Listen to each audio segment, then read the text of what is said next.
आपन्न संस्कृतिं घोरां यन्नाम विवशो गृणन् ततः सद्यो विमुच्येत यं बिभेते स्वयं भवः तन्न शुश्रूषमाणानाम् अर्हसि अंगानुवर्णितुं यस्यावतारो भूतानां क्षेमाय च भवाय च। नैमिषे अनिमिषे क्षेत्रे दीर्घेण सत्रेण आसीनाः हरेः कथायां सक्षणाः शौनकादयः ऋषयः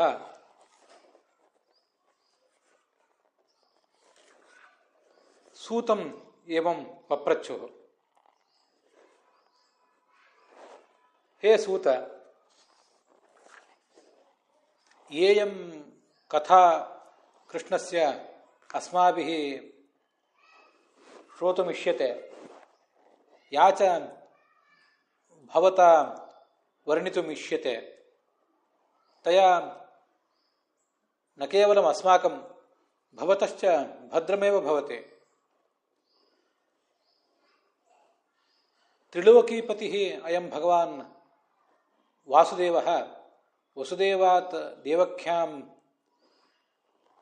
यस्य कर्मणः चिकीर्षया जज्ञे इति सर्वे वयं श्रोतुकामाः अत्र घटामहे। हे अंगसूत, तामेतां कथां भवान् वर्णितुमर्हति। नूनम् अस्य भगवतः अवताराः सर्वेषां भूतानां क्षेमाय विभवाय च कल्पन्ते। इमां घोरां अशिवां संसाररूपां नदीं आपन्नः जीवः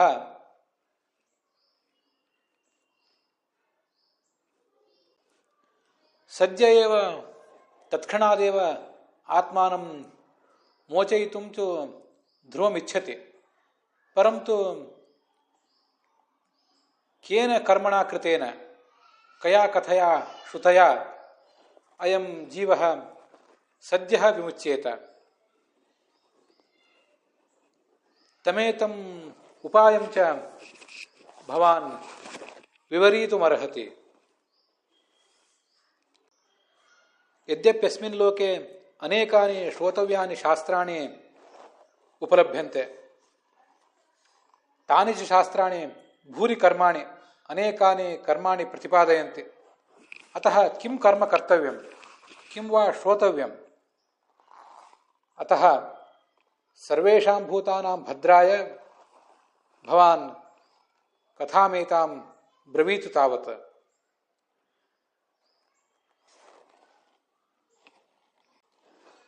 भवांस्तु भवतः पितामहेन व्यासेन उपदिष्टान् सर्वानपि शास्त्रप्रकारान्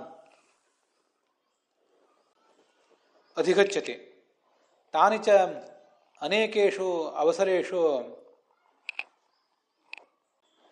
व्याख्यानरूपेण सात्विकान् भक्तान् उपदिश्य प्रोवाच च। धर्मशास्त्राण्यपि सर्वाणि भवान् नूनं जानाति। भवान् खलु तस्य लोकगुरोः वेदव्यासस्य स्निग्धः शिष्यः। सर्वेपि गुरवः स्निग्धेभ्यः एव शिष्येभ्यः, प्रेमपात्रेभ्यः एव शिष्येभ्यः सर्वाण्यपि गुह्यानि ब्रूयुः, नैव अस्निग्धेभ्यः नैव अयोग्येभ्यश्च। स एव वेदव्यासः यद्भवन्तम् अनुजग्राह तद्भवान् सर्वमपि नूनं जानाति। तानि गुह्यानि अस्यां सभायां भवान् अस्मान् उद्दिश्य शंसतु इति प्रार्थयामहे। ಎಲ್ಲವನ್ನೂ ನೀನು ವೇದವ್ಯಾಸರಿಂದ ಅಧ್ಯಯನ ಮಾಡಿದ್ದೆ, ಅದನ್ನು ನಾವಿವತ್ತು ನಿನ್ನ ಮೂಲಕ ಕೇಳಬೇಕು ಅಂತ ಅಪೇಕ್ಷೆ ಪಡ್ತೀವಿ, ನೀನು ಅದನ್ನು ಹೇಳು ಅಂತ ಈ ಶೌನಕಾದಿ ಋಷಿಗಳು ಸೂತನನ್ನು ಪ್ರಾರ್ಥಿಸಿದರು. ನಾವು ಅದನ್ನು ನೋಡ್ತಾ ಇದ್ದೇವೆ. ಈ ಕಥೆಯನ್ನು ಕೇಳಿದ್ರಿಂದ ನಿನಗೂ ಕಲ್ಯಾಣ ಆಗಬೇಕು, ನಮಗೂ ಕಲ್ಯಾಣ ಆಗಬೇಕು. ಸೂತ ಜಾನಾಸಿ ಭದ್ರಂತೆ, ನಿನಗೂ ಅದರಿಂದ ಭದ್ರ ಇದೆ.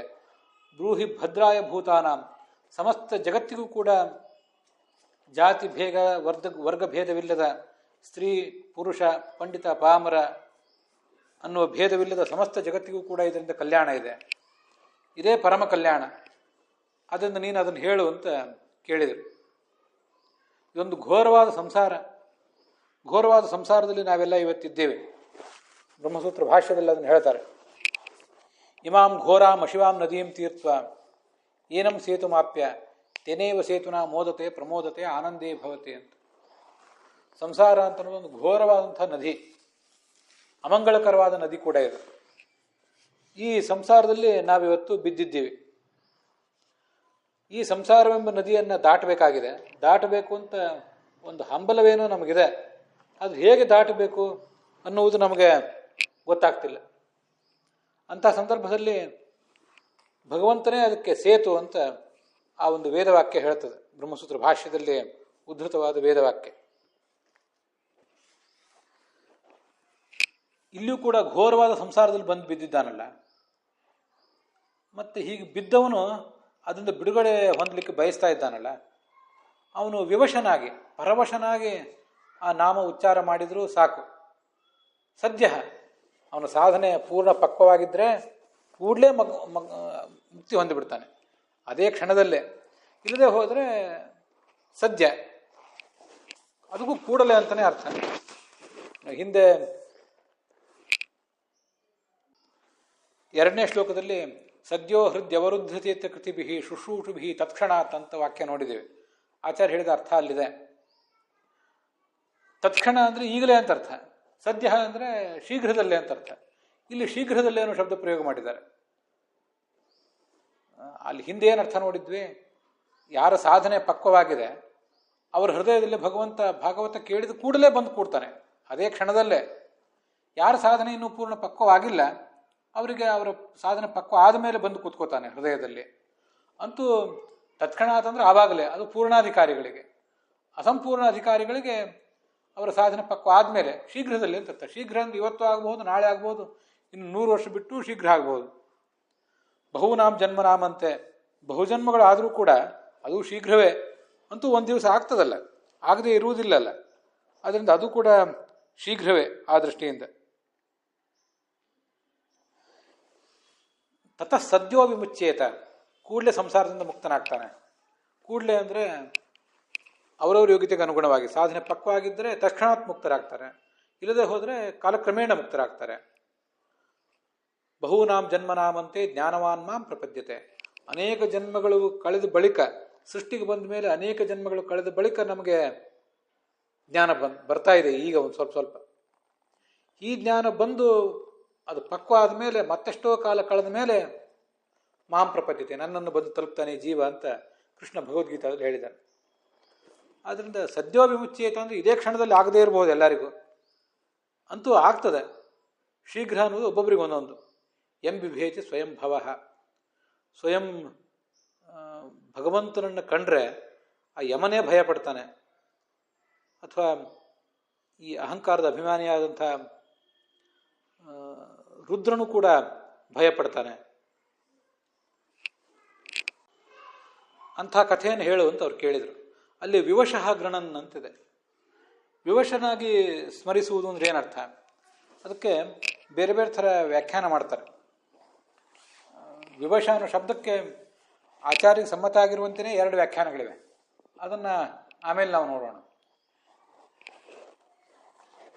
ಕೆಲವರು ವ್ಯಾಖ್ಯಾನ ಮಾಡುವಂತೆ ಈ ಅಜಾಮಿಳನಿಗೆ ಬೇಗ ಮುಕ್ತಿ ಆಯ್ತಲ್ಲ, ಅದರಂತೆ ನಮಗೂ ಮುಕ್ತಿ ಆಗಿಬಿಡ್ತದೆ ಅಂತ. ಒಂದು ವೇಳೆ ನೀವು ಶತ್ರುಗಳಾಗಿದ್ದರೂ, ಭಗವಂತನನ್ನು ದ್ವೇಷಿಸುವಂತಹ ಶತ್ರುಗಳಾಗಿದ್ದರೂ ಕೂಡ ಪರವಶರಾಗಿ ನಾಮೋಚ್ಚಾರ ಮಾಡಿದರೆ ದೀರ್ಘವಾದ ಸಾಧನೆ ಅನುಷ್ಠಾನ ಇಲ್ಲದೇನೆ ತತ್ಕ್ಷಣವೇ ಮುಕ್ತಿ ಆಗ್ತದೆ. ಇದು ಅಜಾಮಿಳ ಉಪಾಖ್ಯಾನದಲ್ಲಿ ಕಂಡಿದೆ ಅಂತ ವೀರರಾಘವರ ವ್ಯಾಖ್ಯಾನ ಇದೆ. ಶತ್ರುರಪಿ, ಅವನು ಶತ್ರುವೇ ಇರಬಹುದು, ಆದರೆ ವಿವಶನಾಗಿ ಪರವಶನಾಗಿ ಭಗವಂತ ನಾಮ ತಗೊಂಡ್ರೆ, ಗೃಣನ್ ಉಚ್ಚೈಹಿ, ಉಚ್ಚ ಕಂಠದಿಂದ ನಾಮ ತಗೊಂಡ್ರೆ, ಅದು ದೇಹಾವಸಾನೆ, ದೇಹ ಹೋಗುವಾಗ ಆ ಸಂದರ್ಭದಲ್ಲಿ ಭಗವಂತನ ನಾಮಸ್ಮರಣೆ ಮಾಡಿದರೆ, ದೇಹಾವಸಾನ ಕಾಲಿಕ ಭಗವನ್ ನಾಮೋಚ್ಚಾರಣಸ್ಯ ಅವ್ಯವಧಾನೇನ ಮುಕ್ತಿ ಸಾಧನತ್ವಂ ವಾಪಿ ಸ್ಮರಣ್ ಭಾವಂ ತ್ಯಜತ್ಯಂತೆ ಕಲೇವರಂ ಅಂತ ಭಗವದ್ಗೀತಾದಲ್ಲಿ ಬಂದಿದೆಯಲ್ಲ. ಅದರಿಂದ ದೇಹದ ಅವಸಾನ ಕಾಲದಲ್ಲಿ ಭಗವಂತ ನಾಮಸ್ಮರಣೆ ಮಾಡಿಬಿಟ್ರೆ ಕೂಡಲೇ ಮುಕ್ತಿ ಆಗ್ತದೆ ಅಂತ ಅಲ್ಲಿ ಬಂದಿದೆ. ಅದರಂತೆ ಇಲ್ಲಿಯೂ ಕೂಡ ಭಗವಂತ ನಾಮಸ್ಮರಣೆ ಶತ್ರುವಾದವನು ಮಾಡಿದ್ರೂ ಅದು ಅವನಿಗೆ ಮುಕ್ತಿದಾಯಕ ಆಗ್ತದೆ. ಹೀಗೆ ವೀರರಾಘವರ ವ್ಯಾಖ್ಯಾನ ಇದೆ. ಅದಕ್ಕೆ ಅಜಾಮಿಳನ ಕಥೆಯ ದೃಷ್ಟಾಂತವೂ ಕೂಡ ಇದೆ. ಮರಣ ಕಾಲದಲ್ಲೇ ಭಗವಂತ ನಾಮಸ್ಮರಣೆ ಮಾಡಿದರೆ ಕೂಡಲೇ ಮುಕ್ತಿ ಸಾಧನೆ ಆಗ್ತದೆ. ಬೇರೆ ಕಾಲದಲ್ಲಿ ಭಗವಂತ ನಾಮಸ್ಮರಣೆ ಮಾಡಿದರೆ ಕರ್ಮಯೋಗ, ಜ್ಞಾನಯೋಗ ಇತ್ಯಾದಿಗಳನ್ನು ಆಚರಣೆ ಮಾಡಿ ಆಮೇಲೆ ಕ್ರಮವಾಗಿ ಅದು ಮುಕ್ತಿಗೆ ಸಾಧನ ಆಗ್ತದೆ. ಏತಚ್ಚ ಷಷ್ಠೇ ಅಜಾಮಿಲೋಪಾಖ್ಯಾನೇ ಪ್ರಪಂಚ ಇಷ್ಯತೆ ಅಂತ ಹೀಗೆ ವೀರರಾಘವರು ಅದಕ್ಕೆ ವ್ಯಾಖ್ಯಾನ ಮಾಡ್ತಾರೆ. ಆದರೆ ಆ ಥರದ ಅಭಿಪ್ರಾಯ ಸರಿಯಲ್ಲ. ವಿವಶಃ, ಪರವಶನಾಗಿ ಅಂತ ಅರ್ಥ ಇದೆಯಲ್ಲ, ಅದಕ್ಕೆ ವಿವಶ ಅನ್ನೋದು ಮತ್ತೊಂದು ಎರಡು ಅರ್ಥಗಳನ್ನ ಆಮೇಲೆ ನೋಡೋಣ. ಅಂತೂ ಈಗ ಪರವಶನಾಗಿ, ಅದು ಹೇಗೆ ಪರವಶನಾಗ್ಲಿಕ್ಕೆ ಸಾಧ್ಯ? ಶತ್ರುವಾದವನು ಕೂಡ ಹಾಗೆ ಪರವಶನಾಗ್ಲಿಕ್ಕೆ ಸಾಧ್ಯ ಏನು? ಅಥವಾ ಭಗವಂತನ ಭಕ್ತನೇ ಹೇಗೆ ಪರವಶನಾಗ್ಲಿಕ್ಕೆ ಸಾಧ್ಯ? ಅದನ್ನು ಸ್ವಲ್ಪ ನಾವು ಭಾಗವತ ತಾತ್ಪರ್ಯಕ್ಕೆ ಅನುಗುಣವಾಗಿ ನೋಡಬೇಕು. ಅದು ಬ್ರಹ್ಮ ವೈವರ್ತ ಪುರಾಣದಲ್ಲಿ ಬಂದಿದೆ ವಿಚಾರ. ಶಾರೀರಾತ್ ವಾಚಿಕಾಭ್ಯಾಸ ವಾಚಿಕಾನ್ ಮಾನಸೋ ಭವೇತ್, ಮಾನಸಾತ್ ವಿವಶಾನ್ ಮುಚ್ಚೇತ್, ನಾನ್ಯಥಾ ಮುಕ್ತಿರಿಷ್ಯತೆ ಅಂತ ಅಲ್ಲಿ ಬಂದಿರುವಂಥ ಒಂದು ಶ್ಲೋಕ. ಶಾರೀರಾತ್, ನಾವು ಶಾರೀರಿಕ ಅಭ್ಯಾಸದಿಂದ ವಾಚಿಕ ಅಭ್ಯಾಸ ಸಾಧ್ಯ ಆಗ್ತದಂತೆ. ಆ ವಾಚಿಕ ಅಭ್ಯಾಸದಿಂದ ಹರಿಸ್ಮರಣ ರೂಪವಾದಂಥ ಮಾನಸ ಅಭ್ಯಾಸ ಸಿದ್ಧ ಆಗ್ತದೆ. ಆ ಮಾನಸ ಅಭ್ಯಾಸದಿಂದ ಅವನು ಮುಕ್ತನಾಗ್ತಾನೆ. ಇದು ತಾತ್ಪರ್ಯ ಆ ಶ್ಲೋಕದ್ದು. ಇಲ್ಲಿ ಶಾರೀರ ಅಂತಿದೆಯಲ್ಲ, ಶಾರೀರಾತ್ ವಾಚಿಕಾಭ್ಯಾಸ ಅಂತ, ಶಾರೀರಿಕ ಅಭ್ಯಾಸ ಅಂತ. ಶಾರೀರಿಕ ಅಭ್ಯಾಸ ಅಂದರೆ ಭಗವಂತನನ್ನು ಮತ್ತು ಭಾಗವತರನ್ನು ನಾನಾ ರೀತಿಯಿಂದ ಸೇವಿಸುವುದು, ದೇವಗೃಹವನ್ನು ಸ್ವಚ್ಛ ಮಾಡುವುದು, ಅಲ್ಲಿಯ ಉಪಕರಣಗಳನ್ನು ಸ್ವಚ್ಛವಾಗಿ ಇಟ್ಕೊಳ್ಳುವುದು, ಭಾಗವತರಿಗಾದರೆ ಭಗವಂತನ ಭಕ್ತರಿಗಾದರೆ ಅವರಿಗೆ ಬೇಕಾದ ಅನುಕೂಲಗಳನ್ನು ಮಾಡಿಕೊಡುವುದು, ಇಂಥದ್ದೆಲ್ಲ ಆ ಶಾರೀರಿಕ ಅಭ್ಯಾಸ. ಅದು ಆ ಶಾರೀರಿಕ ಅಭ್ಯಾಸವನ್ನು ಮೊದಲು ಮಾಡ್ತಾ ಇರಬೇಕು.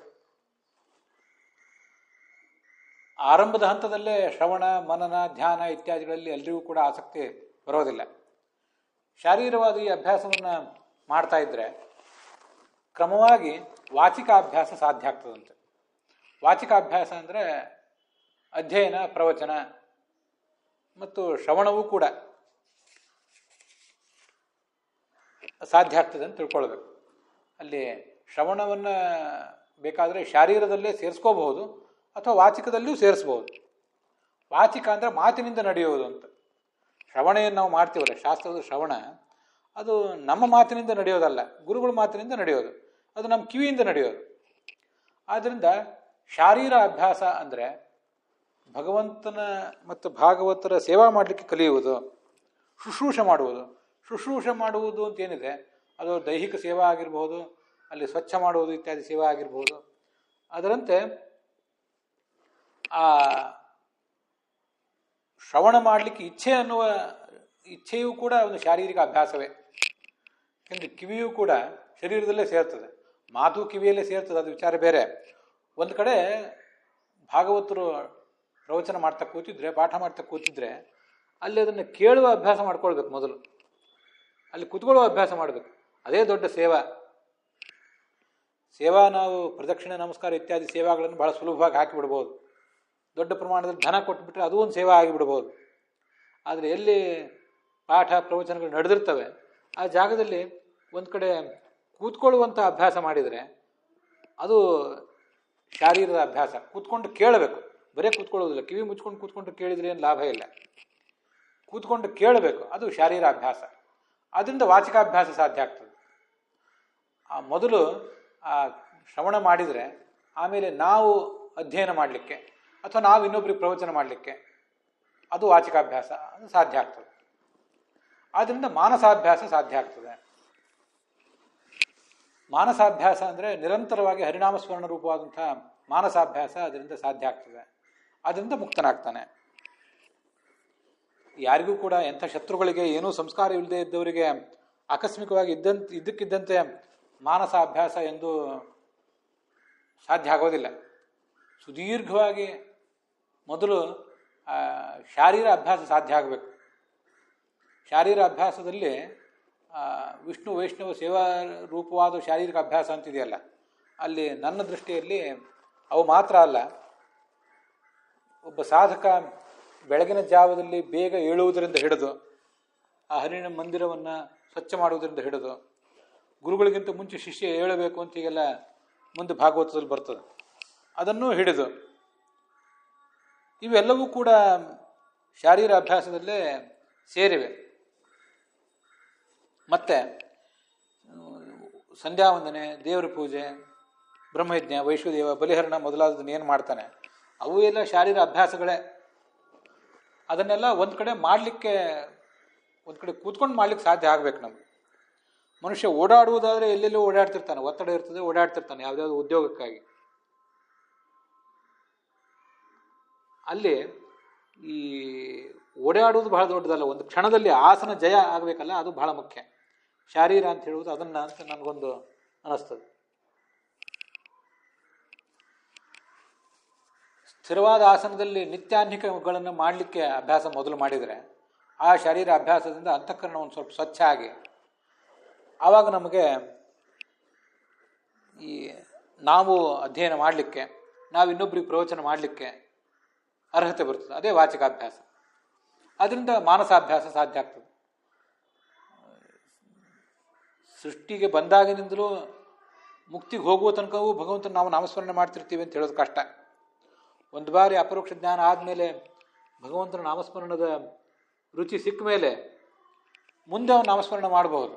ಆದರೆ ಸೃಷ್ಟಿಗೆ ಬಂದಾಗಿಂದಲೂ ಅದನ್ನು ಮಾಡ್ತಾನೆ ನಮ್ಮಂಥವರಿಗೆ ಅನ್ವಯಿಸುವುದು ಕಷ್ಟ.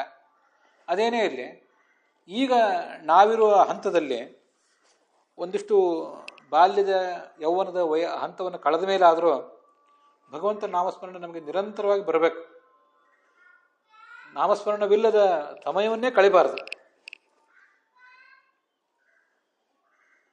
ತಸ್ಯರ್ಥೆ ಯಕ್ಷಣೋ ನೀತಃ ಉತ್ತಮ ಶ್ಲೋಕ ವಾರ್ತೆಯ ನೀತಯೇವ ಸಹ ಅಂತ ಭಾಗವತದಲ್ಲೇ ಮುಂದೆ ಬರ್ತದೆ.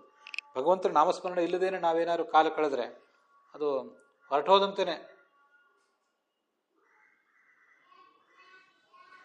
ಆದ್ದರಿಂದ ಮೊದಲು ಶರೀರದಿಂದ ಕೈ ಕಾಲು ಒಂದು ಕಡೆ ಕೂತ್ಕೊಳ್ಳೋದು, ಆಸನ ಜಯ, ಪ್ರಾಣಾಯಾಮ, ಆಹ್ನಿಕಗಳು, ಭಗವಂತ ಭಾಗವತರ ಸೇವಾ, ಇದೆಲ್ಲ ಶಾರೀರಿಕ ಅಭ್ಯಾಸ. ಅದನ್ನು ಮಾಡಿದರೆ ಮುಂದೆ ವಾಚಿಕಾಭ್ಯಾಸ ಸಾಧ್ಯ ಆಗ್ತದೆ.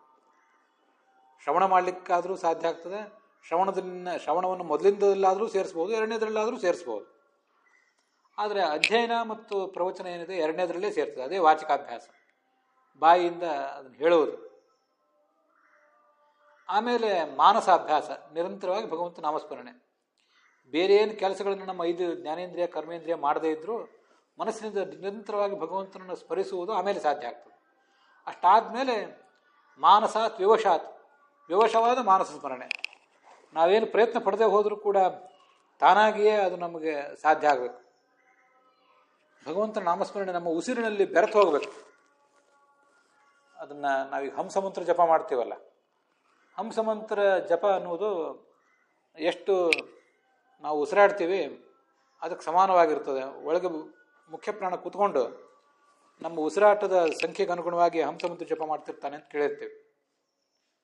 ನಿರಂತರವಾಗಿ ನಾಮಸ್ಮರಣೆ ಮಾಡುವ ಶಕ್ತಿ, ಒಂದು ಸಿದ್ಧಿ ಅವನಿಗೆ ಹೇಗೆ ಬಂತು ಅನ್ನೋದನ್ನು ನಾವು ಗಮನಿಸಿದರೆ, ರಾತ್ರಿ ಕಾಲದಲ್ಲಿ ಮಲಗುವಾಗ ಬೇಡ,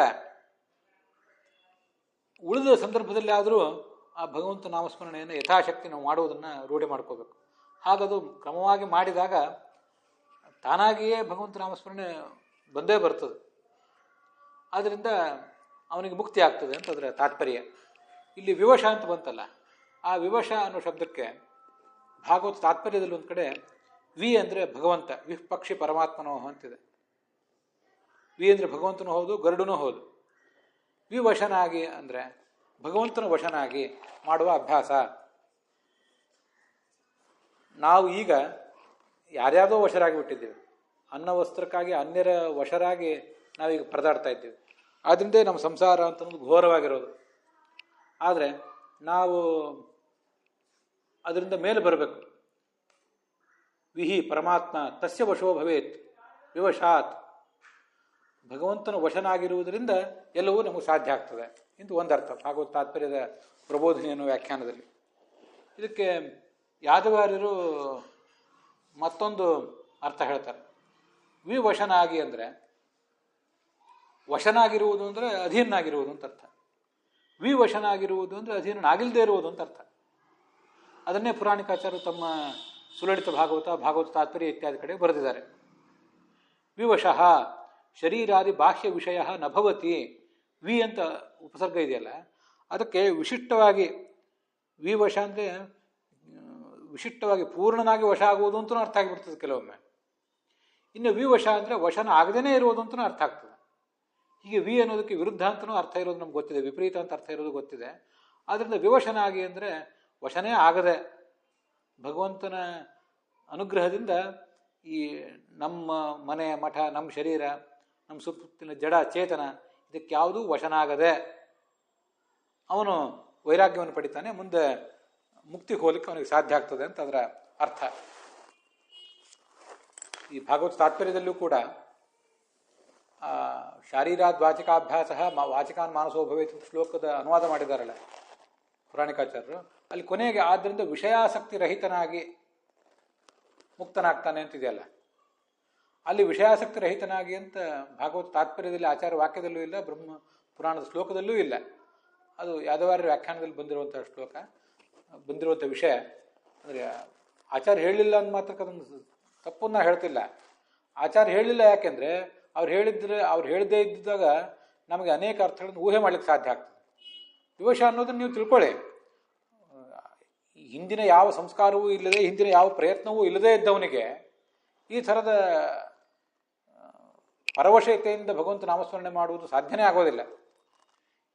ಶತ್ರುವಾದವನಿಗೆ, ಭಗವಂತನ ಬಗ್ಗೆ ಒಂದಿನಿತೂ ಪ್ರೀತಿ ತೋರಿಸದೇ ಇದ್ದವನು, ಭಕ್ತಿ ತೋರಿಸದೇ ಇದ್ದಂಥವನಿಗೆ, ಅಥವಾ ಶತ್ರು ಅಲ್ಲದೆ ಹೋದ್ರೂ ಕೂಡ ಸಾತ್ವಿಕನೇ ಆಗಿದ್ರೂ ಈ ಹಿಂದೆ ಈ ಜನ್ಮದಲ್ಲಿ ಆಗಲಿ ಅಥವಾ ಹಿಂದಿನ ಜನ್ಮದಲ್ಲಿ ಆಗಲಿ, ಅಥವಾ ಹಿಂದಿನ ಜನ್ಮದಲ್ಲಿ ಬೇಕಾದಷ್ಟು ಭಗವಂತ ನಾಮಸ್ಮರಣೆ ಮಾಡಿದ್ರು, ಈ ಜನ್ಮದಲ್ಲಿ ಅದರ ಸಂಸ್ಕಾರ, ಅದರ ಪರಿಸರ ಯಾವುದೂ ನಮಗೆ ಸಹಾಯ ಕೊಡದೇ ಇದ್ದಾಗ ಅವನಿಗೆ ಆ ನಾಮಸ್ಮರಣೆ ಬರೋದೇ ಇಲ್ಲ.